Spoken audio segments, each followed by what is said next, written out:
ആദ്യത്തിലൊരു പെൺകുഞ്ഞിനെ കിട്ടി. അതോടൊപ്പം തന്നെ ആ പൊന്നുമോളോ അവൾ അല്ലാഹുവിന്റെ ഖുർആൻ മനഃപ്പാഠമാക്കിയ ഏത് ഖുർആനാണെന്നറിയുമോ? 23 വർഷക്കാലമായി ആകാശലോകത്ത് നിന്ന് ദിവ്യബോധനത്തിന്റെ വെളിപാടുമായി കടന്നു വന്ന റൂഹുൽ അമീൻ ജിബ്രീൽ അലൈഹിസ്സലാത്തു വസ്സലാം ആ പെൺകുട്ടി 9 പെൺകുട്ടികളെ ഹൃദയത്തിന്റെ ഉള്ളിൽ മനഃപ്പാഠമാക്കിയടേടാ.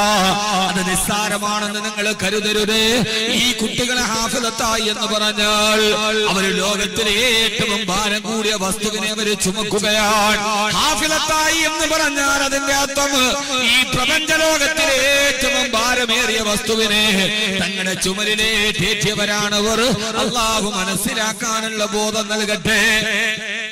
ഹാഫിളത്തായി എന്ന് പറഞ്ഞാൽ ഒരാൾ ഹാഫിളായി എന്ന് പറഞ്ഞാൽ അതിന്റെ അർത്ഥം ലോകത്തിലെ ഏറ്റവും ഭാരം കൂടിയ വസ്തു അവര് ചുമന്നു എന്നാണ് അതിന്റെ അർത്ഥം. ഞാൻ പറഞ്ഞ മനസ്സിലാവാനുണ്ട? അല്ലാഹു നാസർ സാഹിബിന്റെ ഹസൻ സാഹിബിന്റെ ആ സദഖ അല്ലാഹു സ്വീകരിക്കുമാറാകട്ടെ. ആ മകളെ ഹാഫിളത്തു മാത്രമല്ല അല്ലാഹു നാളെ ആലിമത്തുമാക്കി തരുമാറാകട്ടെ. ബഹുമാനപ്പെട്ട ശൈഖുൽ ജാമിയ ആലിക്കുട്ടി ഉസ്താദിന്റെ കയ്യിൽ നിന്ന് നിന്റെ പൊന്നുമോള് അല്ലാഹുവിന്റെ കലാം മുഴുവനെ കാണാതെ പഠിച്ചെന്ന് ആ സർട്ടിഫിക്കറ്റ് വാങ്ങിച്ചതുപോലെ നാളെ അല്ലാഹുവിന്റെ സ്വർഗ്ഗലോകത്ത് നിന്റെ മകളെ നീ ഹാഫിളത്താക്കിയല്ലോ എന്ന് പറഞ്ഞ് ഹാഫിളത്തിന്റെ മാതാപിതാക്കൾക്ക് അല്ലാഹു തലയിൽ വെച്ച് കൊടുക്കുന്ന കനക കിരീടം വാങ്ങിക്കാൻ അല്ലാഹുവേ നീ അവർക്ക് തൗഫീഖ് നൽകണേ അല്ലാ. ആ മാതാപിതാക്കളെ ലോകത്തിലെ ഏറ്റവും വലിയ സൗഭാഗ്യമുള്ള മാതാപിതാക്കളാക്കണേ റബ്ബേ. അല്ലാഹുവേ ആ മോളെ കൊണ്ട് ജീവിതത്തിൽ ദുനിയാവിലും ആഖിറത്തിലും അഭിമാനിക്കാൻ തൗഫീഖ് നൽകണേ അല്ലാ. ഹസൻ സാഹിബ് അതിന് തുടക്കം കുറിച്ചു. ഇൻഷാ അല്ലാഹ് ഇനി ആരാണ് രണ്ടാമത്? അല്ലാഹുവേ നീ സ്വീകരിക്കണേ തമ്പുരാനെ. ഒരു സ്ഥാപനം ഇവിടെ ഉണ്ടാക്കുക എന്ന് പറഞ്ഞാൽ അതിന്റെ അർത്ഥം എന്താ? മരിച്ചതിന് ശേഷം മയ്യത്തിന് അടുത്തിരുന്ന് ഓതാൻ ഒരു പാരായണം ചെയ്യുന്ന കേവലം ഒരു ഖുർആനിനെ ഉണ്ടാക്കി എന്നല്ല. ആളുകൾ ധരിച്ചത് അങ്ങനെയാണ്. അല്ല അല്ല, ഈ പ്രപഞ്ച ലോകത്തിലെ ഏറ്റവും ഭാരമേറിയ വസ്തുവിനെയാണ് നമ്മൾ അവിടെ വെക്കുക.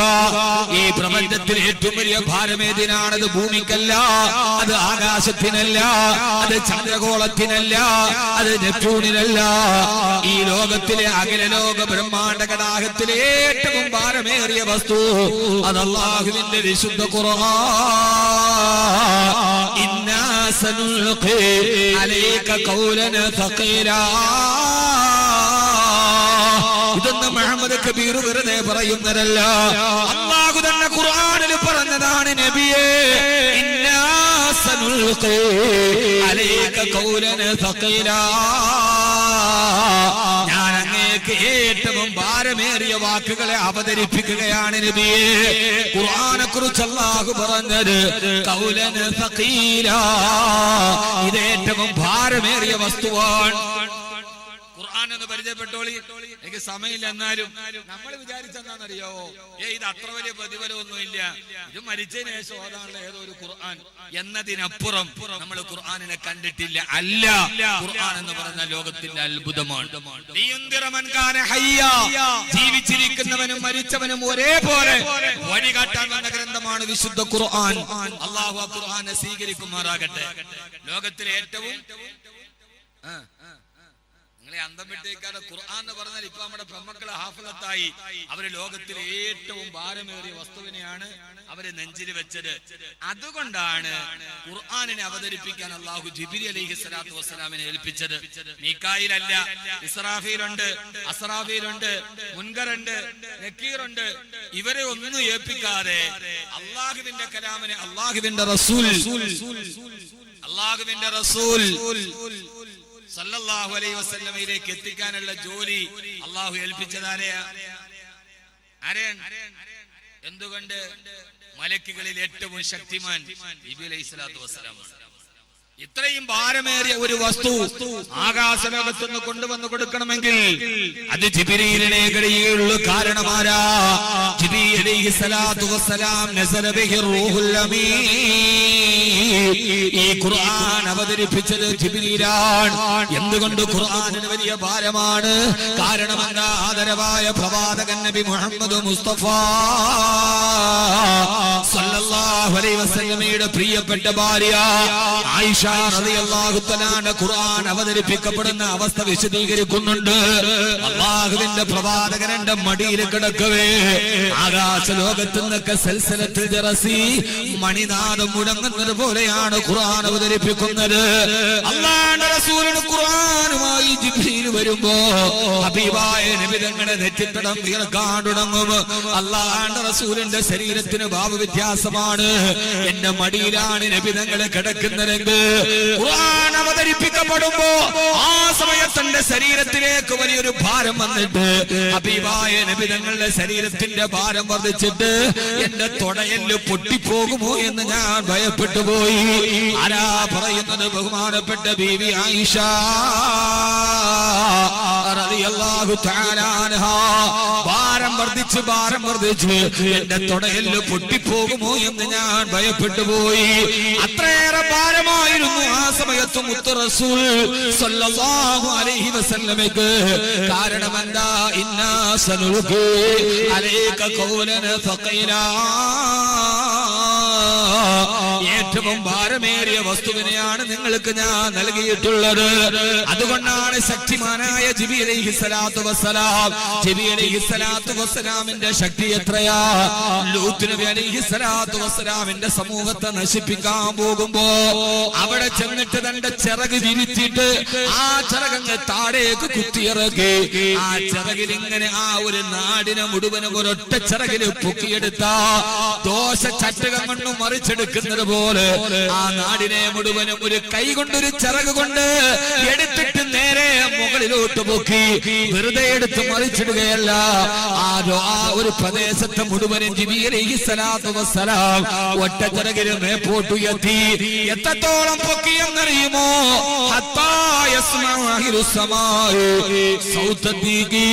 ആകാശ ലോകത്തുള്ളവര് ഈ ഭൂമിയിലെ കോഴികളുടെ ശബ്ദം കേൾക്കുന്നത് വരെ അത്രത്തോളം അടുത്ത് കേൾക്കാം. താടിനെ ഉയർത്തിയിട്ട് നേരെ മറിച്ചിട്ട് തിരിച്ചിട്ടൊരു അടിയടിച്ചു മഹാനായ ജിബ്രീൽ അലൈഹിസ്സലാത്തു വസ്സലാം. സഹോദരങ്ങളെ, ഇത്രയേറെ ശക്തിമാനാണ് ജിബ്രീൽ. ആ ജിബ്രീൽ അലൈഹിസ്സലാത്തു വസ്സലാമിനെയാണ് അല്ലാഹു ഖുർആൻ അവതരിപ്പിക്കാൻ ഏൽപ്പിച്ചത്. കാരണം ഈ ഖുർആൻ എന്ന് പറയുന്നത് ഇന്നാ സനുൽഖി അലൈക ഖൗലൻ സഖീലാ. ഇത് ലോകത്തിലെ ഏറ്റവും ഭാരമേറിയ വാക്കാണിത്. അല്ലാഹു നമുക്ക് മനസ്സിലാക്കാൻ ബോധം തരട്ടെ. ഞാൻ പറഞ്ഞത് തന്നെ പറയുകയല്ല. അല്ലാഹുവിന്റെ ഖുർആൻ എന്തെന്ന് മനസ്സിലാക്കാൻ, ഈ ഖുർആനിന്റെ പ്രത്യേകത മനസ്സിലാക്കാൻ ലോകത്തിലെ ഏറ്റവും അനുഗ്രഹീതമായ വാക്കാണിത്. ലോകത്തിലെ ഏറ്റവും വലിയ സംഗീതമാണ് വിശുദ്ധ ഖുർആൻ. ആയിഷ സിദ്ദീഖയിൽ ഇരുന്നിട്ട് 40 പെൺകുട്ടികൾ പാരായണം ചെയ്യുന്നത് അത് ഖുർആന്റെ വചസ് മാത്രമല്ല, അത് ഖുർആന്റെ സംഗീതമാണ്. ഖുർആനാണ് ലോകത്തിലെ ഏറ്റവും വലിയ സംഗീതം. ചെറുപ്പക്കാരാ, അല്ലാഹു നമുക്ക് മനസ്സിലാക്കാൻ തൗഫീഖ് നൽകട്ടെ. ലോകത്തിലെ ഏറ്റവും ഭാരമേറിയ വസ്തു ഖുർആനാണ്. ആ ഏറ്റവും ഭാരമേറിയ വസ്തുവിനെ താങ്ങി നിർത്താൻ ഒരു അടിത്തറ കെട്ടാനാണ് അസൽ സാഹിബ് 1 ലക്ഷം തന്നത്. ഇത്രയും ഭാരമുള്ളത് കൊണ്ട് അതിൽ നിൽക്കൂല. രണ്ടാമതാര 1 ലക്ഷം രൂപ പറയാം. ഹിഫ്ദുൽ ഖുർആനിന് ഒരു ബിൽഡിംഗ് തുടങ്ങാൻ ഇൻഷാ അല്ലാഹ് രണ്ടാമത് ഒരു 1 ലക്ഷം രൂപ അതിലേക്ക് വാഗ്ദാനം ചെയ്യാം.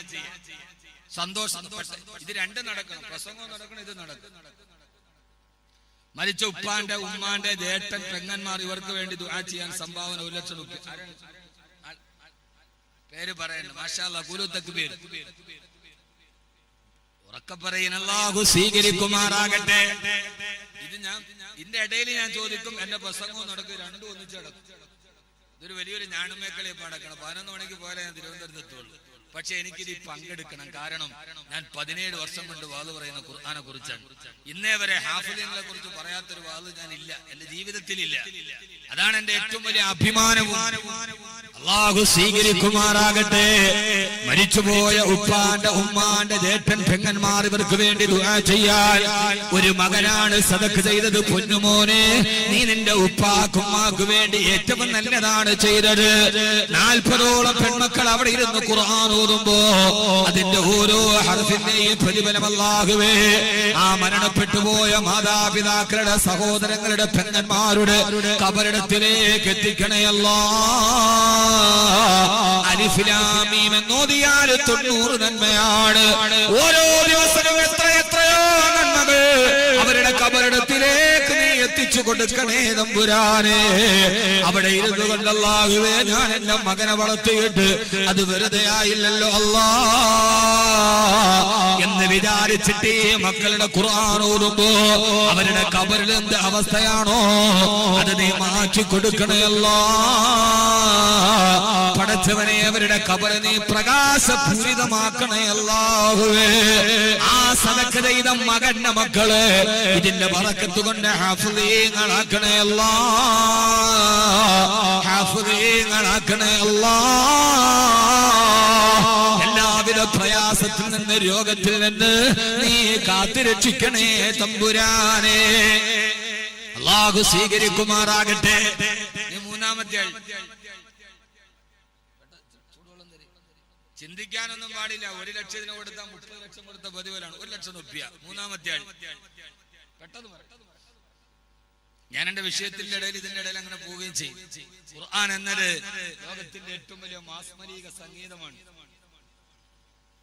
നിങ്ങൾ വിചാരിക്കേണ്ട ഈ ഖുർആൻ എന്ന് പറഞ്ഞാൽ എന്താണത്? ലോകത്തിലെ ഏറ്റവും മാസ്മരികമായ സംഗീതമാണത്. അല്ലാഹു സ്വീകരിക്കുമാറാകട്ടെ.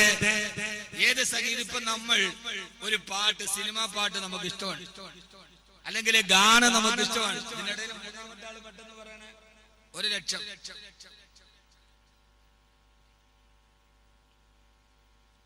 ആണുങ്ങൾ ഓരോ ലക്ഷം. സഹോദരിമാര് ഹിഫ്ളുൽ ഖുർആനിന് വേണ്ടി ഒരു വള, ആദ്യ ഒരു വള തരവിടെ. ഇതുപോലെ അല്ലാഹു എന്റെ പെൺമക്കളുമായി തീരണം എന്ന ആഗ്രഹത്തോടെ ഒരു വള പെട്ടെന്ന് കൊടുത്തു. ഫസ്റ്റ് ആരാ കൊടുക്കുന്നത്? ഖുർആനിന് വേണ്ടി. വേറെ ഇതേതായാലും പ്രതിഫലം കിട്ടും എന്നുള്ള കാര്യത്തിൽ ആർക്കും തർക്കമുണ്ട്. എല്ലാത്തിനും പ്രതിഫലം കിട്ടും.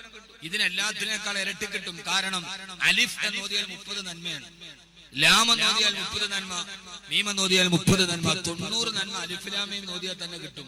അത്രയും വലിയൊരു സൗകര്യം എവിടെയുള്ളത്? അല്ലാഹു സ്വീകരിക്കുമാറാകട്ടെ. നമ്മളൊരു പാട്ട് കേട്ടാൽ, ഞാൻ അടുത്ത മൂന്നാമത്തെ ആളെ ചോദിക്കുമ്പോഴത്തേക്കും കൈപൊക്കിയേക്കണ ആരാണ്? എന്റെ ഇടയിൽ എഴുതിത്തരാം. സദസ്യമുള്ളവർക്ക് കൈപൊക്കാം, സ്റ്റേജ് ഉള്ളവർക്ക് എഴുതിത്തരാം. നമ്മളൊരു പാട്ട് പാടിയാൽ ആ പാട്ടില് ഒരേ വരി തന്നെ ഒരു 10 പ്രാവശ്യം ഒരു പാട്ടി ആവർത്തിച്ചു വന്നാൽ നമുക്കതൊരു അരോചകമായിട്ട് തോന്നൂല്ലേ? ഒരു പാട്ട്, ആ പാട്ടിൽ ഒരു വരി തന്നെ 10 പ്രാവശ്യം ഇങ്ങനെ റിപ്പീറ്റ് ചെയ്ത് ഒരു പാട്ടിന്റെ ഇടയിൽ ആ പാട്ട് നല്ലതാണെന്ന് നമ്മൾ പറയൂ? ഞാൻ അതിന് അഭിപ്രായം പറയാം, ഗൂഗിളിൽ നോക്കണം. പറയോ ഇല്ല. നമുക്കത് പാടും തോറും അരോചകമായിട്ട് തോന്നൂലേ? ഒരു പ്രാവശ്യം പാടുമ്പോ തന്നെ നമുക്ക് എന്ത് തോന്നും? ഇമ്പമായിട്ട് തോന്നിയാൽ രണ്ടാമത്തെ പ്രാവശ്യം ഒരു വരി തന്നെ പല പ്രാവശ്യം ആവർത്തിച്ച് വരിക. ഇതാണ് ലോകത്തിലെ ഏറ്റവും വലിയ മാസ്മരിക സംഗീതം.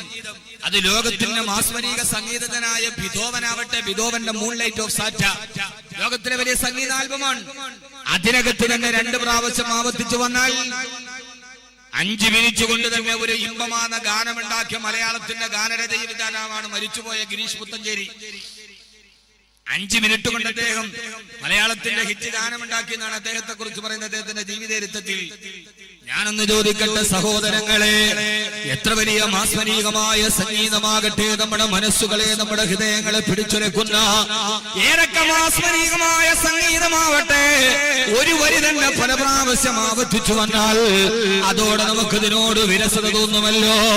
എന്നാൽ ഞാൻ എന്റെ സഹോദരങ്ങളോട് സഹോദരിമാരോട് ചോദിക്കുകയാ, ലോകത്തിലെ എല്ലാ ഗാനങ്ങളും നമ്മുടെ മനസ്സിൽ നിന്ന് ഈരടി പോലെ പാടിക്കൊണ്ട് നടക്കുന്ന സംഗീതത്തെ വല്ലാതെ താലോലിക്കുന്ന ആലോചിക്കുന്നവരെ, എന്നാൽ ഞാനൊന്ന് ചോദിക്കട്ടെ, അല്ലാഹുവിന്റെ വിശുദ്ധമായ ഖുർആൻ നിങ്ങൾ ഓതിയിട്ടുണ്ടല്ലോ, വൽ ഹബ്ബുൽ അസ്ഫി വറൈഹാൻ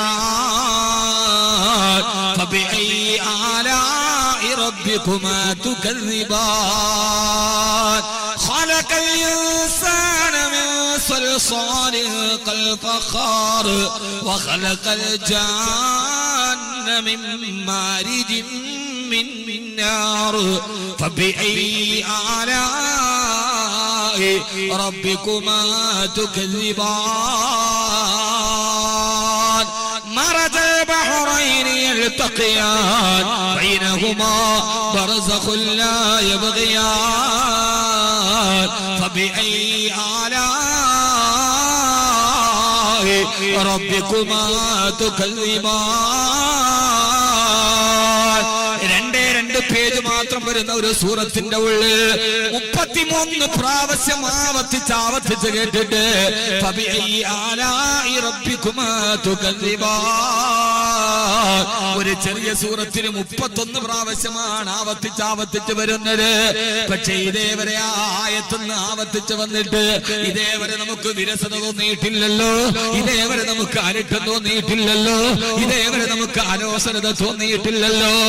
ഇന്നും ഒരു നല്ല കാര്യം ഓതിയാൽ കേൾക്കാൻ ഏറ്റവും ഇമ്പമുള്ള സൂറത്താണ് സൂറത്തുർ റഹ്മാൻ. ഒരു ചെറിയ സൂറത്തിന്റെ ഉള്ളിൽ 31 പ്രാവശ്യം ആവർത്തിച്ചു വന്നിട്ടും ഫബിഅയി ആലാഇ റബ്ബികുമാ തുകذിബാൻ. 1400 വർഷം ഇത് പാരായണം ചെയ്യാത്തവരാരുമില്ല. എത്രയോ സംഗീതജ്ഞരെ കടന്നുപോയി, അവരാരും പറഞ്ഞില്ല ഈ ആവർത്തനം കൊണ്ട് ഈ ഖുർആൻ സാഹിത്യത്തിന് എതിരാണെന്ന്. ഇല്ല, എല്ലാവരെയും അമ്പരപ്പിച്ചു പോയാ.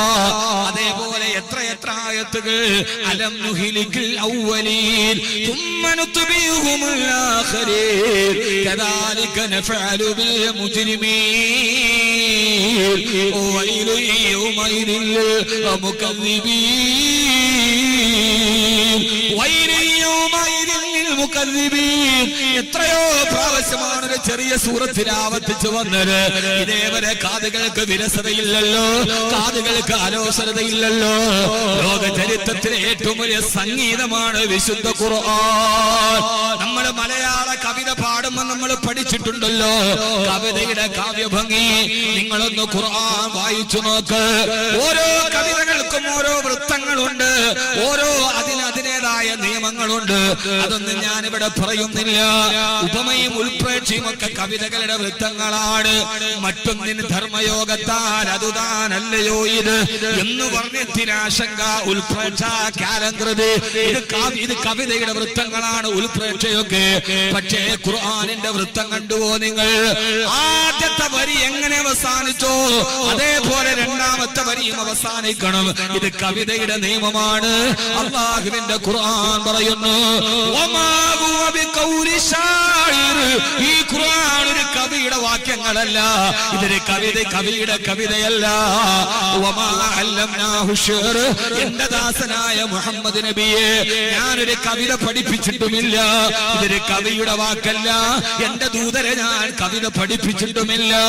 വമാ അല്ലംനാഹു ശിഅർ വമാ യംബഗി ലഹു. ഞാൻ എന്റെ പ്രവാചകനെ കവിത പഠിപ്പിച്ചിട്ടില്ല. എന്റെ പ്രവാചകൻ കവിയല്ല. ഖുർആൻ നിങ്ങൾക്ക് പറഞ്ഞു തന്ന പ്രവാചകൻ സല്ലല്ലാഹു അലൈഹി വസല്ലം ഒരു കവിയല്ല. എന്നാൽ ഖുർആന്റെ കവിത നിങ്ങൾ കേട്ടിട്ടുണ്ടോ? വന്നജ്മി ഇദാ ഹവാ വലല്ല സാഹിബുകു വമാ ഗവാ വമാ യൻതിഖു അനിൽ ഹവാ. ഓരോ ആയത്ത് അവസാനിക്കുന്നതും വന്നജ്മി ഇദാ ഹവാ വലല്ല സാഹിബുകു വമാ ഗവാ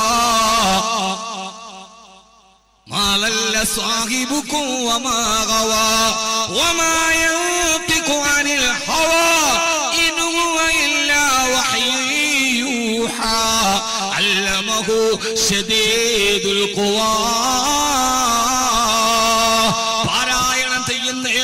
മനുഷ്യന്റെ ഹൃദയത്തിന്റെ ഉള്ളിലേക്ക് ഇറങ്ങി അവന്റെ ഹൃദയത്തെ തരളിതമാക്കുന്ന, അവന്റെ ഹൃദയത്തെ പ്രകമ്പനം കൊള്ളിക്കുന്ന അല്ലാഹുവിന്റെ വിശുദ്ധമായ ഖുർആന്റെ സംഗീതമില്ല സഹോദരങ്ങളെ.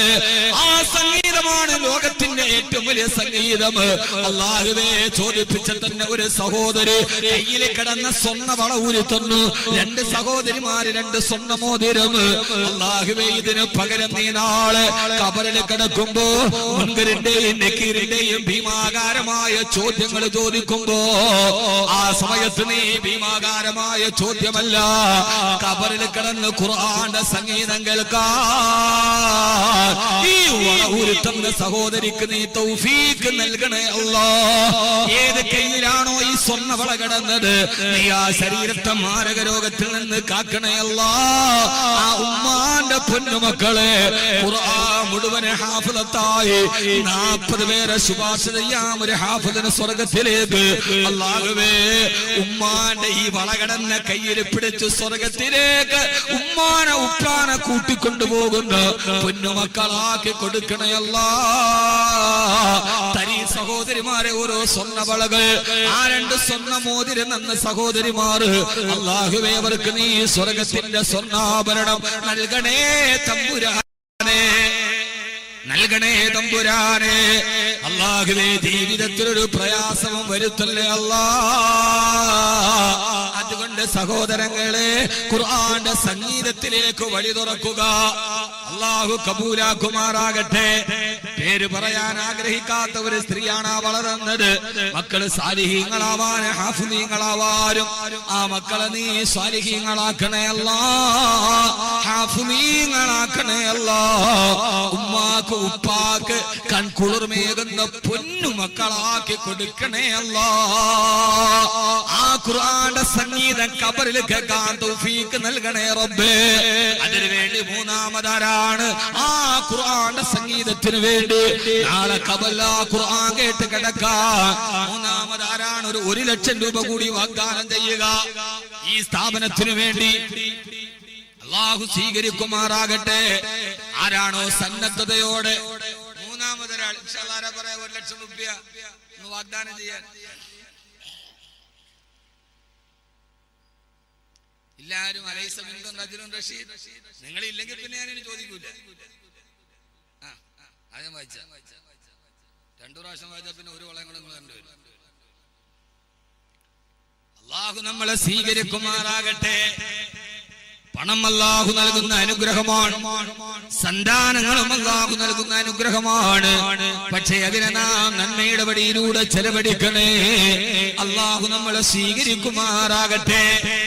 2 കാര്യം പറഞ്ഞു. ഖുർആൻ എന്നത് ഏറ്റവും വലിയ ഭാരമുള്ള വസ്തുവാണ്. ഖുർആൻ ലോകത്തിന്റെ ഏറ്റവും വലിയ സംഗീതമാണ്. മരിച്ച ഉപ്പാന്റെ പേര് ദുആ ചെയ്യാൻ 1 ലക്ഷം രൂപ കുലൂത്തക്ക് പേര് സല്ലല്ലാഹു അലാ മുഹമ്മദ്.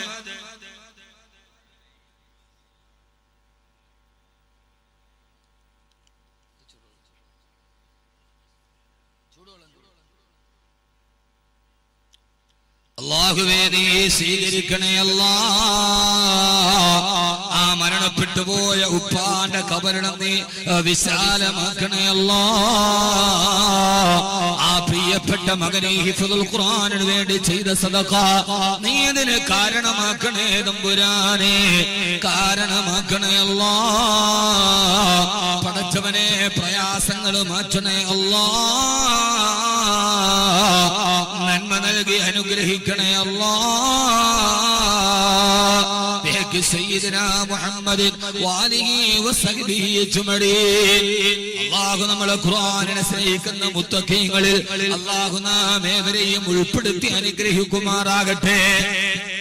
ഖുർആന്റെ സംഗീതം പഠിക്കാൻ അല്ലാഹു നമുക്ക് തൗഫീഖ് നൽകട്ടെ. നമ്മളത് പഠിക്കണം. നമ്മൾ ഖുർആന്റെ മുഹിബ്ബീങ്ങളാവണം. അൽഹംദുലില്ലാഹ്, നമ്മൾ ഈ സ്ഥാപനത്തിന്റെ ഖാദിമീങ്ങളാവണം. എന്റെ പ്രിയപ്പെട്ട ചെറുപ്പം, ഇത് കുറെ പ്രദേശത്തുള്ള ചെറുപ്പക്കാർ കൂടി ഒരു ചെറുതായി ഉണ്ടാക്കിയ ഒരു ചെറിയ സംഘടനയാണ് ദാറുൽ മആരിഫ്. അല്ലേ? ആരാ തുടങ്ങി? എന്റെ തുടക്കക്കാരാണ്. മാഷാ അല്ലാഹ്, കുറെ ചെറുപ്പക്കാരാണ്. അല്ലാഹു ഇങ്ങനെ അടയാളപ്പെടുത്തുന്ന യൗവനങ്ങൾ അല്ലാഹു പെടുത്തി അനുഗ്രഹിക്കട്ടെ. ഞാൻ പലപ്പോഴും വാത് പറയാറുണ്ട്, ഈ കാസർഗോഡ് എന്നൊക്കെ ചില സമയത്ത് കേൾക്കുന്ന വാർത്തകൾ കേൾക്കുമ്പോ കൽബ് പിടഞ്ഞു പോവാറുണ്ട്. പക്ഷേ ഇങ്ങനെയൊക്കെ കേൾക്കുമ്പോ കൽബിന് വലിയ കുളിർമയാണ്. കാരണം എന്റെ ജീവിതം, ഞാൻ 17 വർഷമായി ഞാൻ വാത് തുടങ്ങിയിട്ട്. ഞാൻ ഹാഫിളായി പഠിച്ചുകൊണ്ടിരിക്കുമ്പോ കൊച്ചുകുട്ടി മീശ കളിക്കുന്നതിന് മുമ്പ് വാത് പറയാൻ തുടങ്ങിയതാണ്. സ്ഥിരമായി വാത് പറയാൻ തുടങ്ങിയിട്ട് 17 വർഷമായി. ഈ 17 വർഷവും അൽഹംദുലില്ലാഹ് ഞാൻ പറഞ്ഞത് ഖുർആനെ കുറിച്ചാണ്. എനിക്കുറപ്പുണ്ട് എന്റെ റബ്ബെന്നെ കൈവിടില്ല. ആഗ്രഹമൊന്നു മാത്രമേ ഉള്ളൂ. അൽഹംദുലില്ലാഹ് കഴിഞ്ഞ ദിവസം എന്റെ സ്ഥാപനത്തിൽ ഒറ്റപ്പാലത്ത് വിനീതന്റെ ഒരു കൊച്ചു സ്ഥാപനമുണ്ട്. 55 കുട്ടികൾ പഠിക്കുന്നു. ഇപ്പൊ 4ാമത്തെ അധ്യയന വർഷം ഇന്നലെ തുടങ്ങി കൊടുത്തിട്ടാണ് ഞാൻ വന്നത്. എന്റെ മൂത്ത മോനെ ഞാൻ അവിടെ ആക്കി. അല്ലാഹു ഹാഫിളാക്കി തരട്ടെ.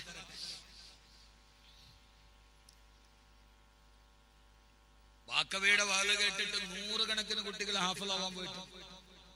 അതിന്റെ ഒരു പറക്കത്തോണ്ട് വാക്കവിയുടെ മോനെ അല്ലാഹു ആക്കി തന്നെ നിങ്ങൾ ദുആ ചെയ്യും. എന്റെ മോനെ ഇന്നലെ ഞാൻ അവിടെ ഹിഫ്ളിൽ ഇന്നലെ തുടങ്ങി കൊടുത്തിട്ടാണ് വന്നത്. ഇപ്പോ 14 കുട്ടികൾ ഹാഫിളീങ്ങളായി. അതിലൊരു കുട്ടി അവൻ 2 വർഷം കൊണ്ട് ഹിഫ്ളും തീർന്നു. ഇപ്പൊ SSLCക്ക് അവൻ പരീക്ഷ എഴുതി. എല്ലാ വിഷയത്തിനും A+. സ്കൂളിൽ പോയിട്ടില്ല. സ്ഥാപനത്തിന്റെ ഉള്ളിൽ പഠിപ്പിച്ച് ആ കുട്ടിക്ക് മുഴുവൻ A+. അൽഹംദുലില്ലാഹ് അവനെ ഞങ്ങളൊരു യാത്രയൊക്കെ കൊടുത്ത് അവന് മെഡിസിന് പഠിക്കാൻ പോവാണ്.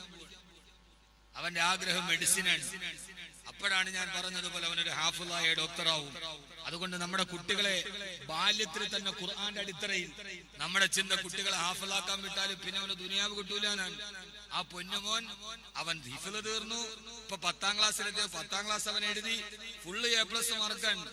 കഴിഞ്ഞ ദിവസം രാവിലെ സുബഹി മുതൽ ഇരുന്ന് 10 മണിക്കൂർ കൊണ്ട് തമിഴ്നാട്ടിലെ പെർണാമ്പട്ടിൽ നിന്ന് വരുന്ന അവിടുത്തെ ഏറ്റവും പ്രധാനപ്പെട്ട മുഫ്തിയുടെ ഹാഫിളായ മുഫ്തിയുടെ മുമ്പിൽ ഒറ്റ ഇരുപ്പിൽ 10 മണിക്കൂർ കൊണ്ട് ഒരു തെറ്റുപോലും വരാതെ ഖുർആൻ ആദ്യം മുതൽ അവസാനം വരെ ഓതി കേൾപ്പിച്ചു. 10 മണിക്കൂർ കൊണ്ട്. ഇതിന്റെ ഇടയിൽ 2 ബ്രേക്ക്, ചായ കുടിക്കാനും ഭക്ഷണം കഴിക്കാനും മാത്രം. നിന്ന നിപ്പിൽ ഇരുന്ന ഇരുപ്പിൽ ഈ പെണ്ണുങ്ങളുടെ ഈ ചെറിയ മോതിരം കൊണ്ടൊന്നും ഇപ്പതോളം ഉണ്ടാകൂല. ഇവിടെ ഇരിക്കുന്ന മുതലാളിമാരൊക്കെ 1 ലക്ഷം രൂപ വെച്ച് പറഞ്ഞാലേ പറ്റും. അല്ലാതെ ഇത് അലാവുദ്ദീന്റെ അത്ഭുത വിളക്കിന്നുണ്ടാവണ സാധനമല്ല ഇത്. നമ്മൾ ഇതിന്റെ ഖാദിമീങ്ങളാവണം. അല്ലാഹു സ്വീകരിക്കട്ടെ, അല്ലാഹു സ്വീകരിക്കട്ടെ. എന്റെ പ്രിയപ്പെട്ട സഹോദരങ്ങളെ, 10 മണിക്കൂർ കണ്ട കുട്ടി ഒരു തെറ്റുപോലുമില്ല ഖുർആൻ അവസാനം വരെ ഓതി കേൾപ്പിച്ചു. ഇനി അവൻ അടിത്തറയായി. അവനിനി നേരെ മെഡിസിൻ പഠിക്കാൻ. നമ്മുടെ കുട്ടികളെ ഇങ്ങനെ വാർത്തെടുക്കണം. ഞാൻ പറയുന്നത്, നമ്മൾ വെറുതെ വാത് പറഞ്ഞിട്ട് അവൻ പിഴച്ചുപോയി. നമ്മുടെ കുട്ടികളെല്ലാം മയക്കുമരുന്നിന് അടിമകളായി പോകുന്നു, അവര് താന്തോന്നികളായി പോകുന്നു എന്ന് വാത് പറയുന്നതിനപ്പുറം പ്രായോഗികതയിൽ എന്താ ഉള്ളത്? നമ്മളൊരു പ്രായോഗികത വേണ്ടേ? ഇനി വളർന്നു വരുന്ന കൊച്ചു തലമുറയെ നമ്മളൊരു നന്മയുടെ വഴിയിലേക്ക് കൊണ്ടുപോകണ്ടേ? അതുകൊണ്ട് ഓരോ മഹല്ലിലും ഖുർആൻ പഠിപ്പിക്കുന്ന സ്ഥാപനങ്ങൾ ഉണ്ടാവണം എന്ന അഭിപ്രായക്കാരനാണ് ഞാൻ. എന്നാലേ നമ്മൾ വാത് പറഞ്ഞ് 2 മണിക്കൂർ തീർന്നു പോയി. ഇതിന്റെ പ്രായോഗികത എന്താണ്? ഈ വഴിതെറ്റി പോകുന്ന ആളുകളെ, ഒരു നല്ല തലമുറയെ വാർത്തെടുക്കാനുള്ള പ്രാക്ടിക്കൽ എന്താണ്? ആ പ്രാക്ടിക്കലാണ് സ്ഥാപനങ്ങൾ. ഏതായാലും അൽഹംദുലില്ലാഹ് ഞാനിത് എല്ലായിടത്തും പറയും. ഈ ചെറുപ്പക്കാര് തുടങ്ങിയ ഒരു ചെറിയ ഒരു കൂട്ടം ഇന്ന് ഇതുവരെ എത്തുന്നതിൽ അള്ളാഹു നിങ്ങൾക്ക് അഭിമാനിക്കാം. അള്ളാഹു ഒരു അർഹമായ പ്രതിഫലം കൊടുക്കട്ടെ. ബാക്കി എല്ലാവരും അത് ഏറ്റെടുത്തു. ഇവിടുത്തെ പ്രദേശവാസികൾ 40 കുട്ടികൾ പഠിക്കണമെങ്കിൽ ചില്ലറ ചെലവല്ല, അത് മുഴുവൻ ഏറ്റെടുത്തു. അൽഹംദുലില്ലാഹ് ഈ സ്ഥാപനം ഈ നിലയിലെത്തി. അല്ലാഹു സ്വീകരിക്കുമാറാകട്ടെ, അല്ലാഹു സ്വീകരിക്കുമാറാകട്ടെ.